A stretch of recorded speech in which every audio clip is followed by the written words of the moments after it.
প্রথম দিকে তো একেবারেই জামিন দেয়া হতো না, তারপরে যখন কিছু কিছু কোর্ট সাহসী পদক্ষেপ নিলেন, জামিন একটু একটু দেওয়া শুরু করলেন, পরের দিনই কোর্টের পাওয়ার চেঞ্জ হয়ে যাচ্ছে।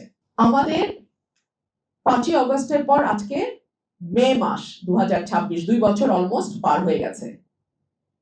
আমাদের জেলগুলোতে ধারণ ক্ষমতার কয়েক গুণ বেশি বন্দী এখন কারাগারে আছে।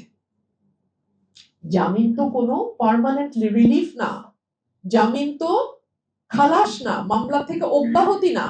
জামিন হচ্ছে যতদিন পর্যন্ত আপনার ট্রায়ালটা কমপ্লিট না হচ্ছে, মামলায় আপনি দোষী সাব্যস্ত না হচ্ছেন, ততদিন পর্যন্ত আপনি একটা ইন্টারিম অর্ডার বলে আপনি বাইরে থাকবেন, কারাগারে থাকবেন না।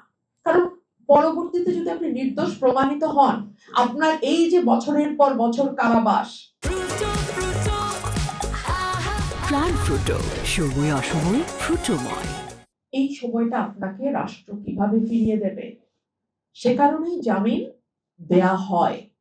কিন্তু আমরা লক্ষ্য করি প্রথম দিকে তো একেবারেই জামিন দেয়া হতো না, তারপরে যখন কিছু কিছু কোর্ট সাহসী পদক্ষেপ নিলেন, জামিন একটু একটু দেওয়া শুরু করলেন, পরের দিনই কোর্টের পাওয়ার চেঞ্জ হয়ে যাচ্ছে।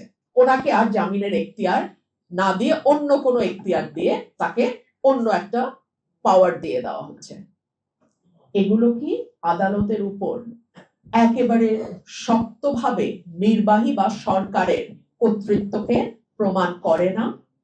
নিশ্চিতভাবেই করে। এবং আমার অভিজ্ঞতা বলে আপনি যা করে যাবেন তার কয়েক গুণ আপনার উপরে ফিরে আসবে।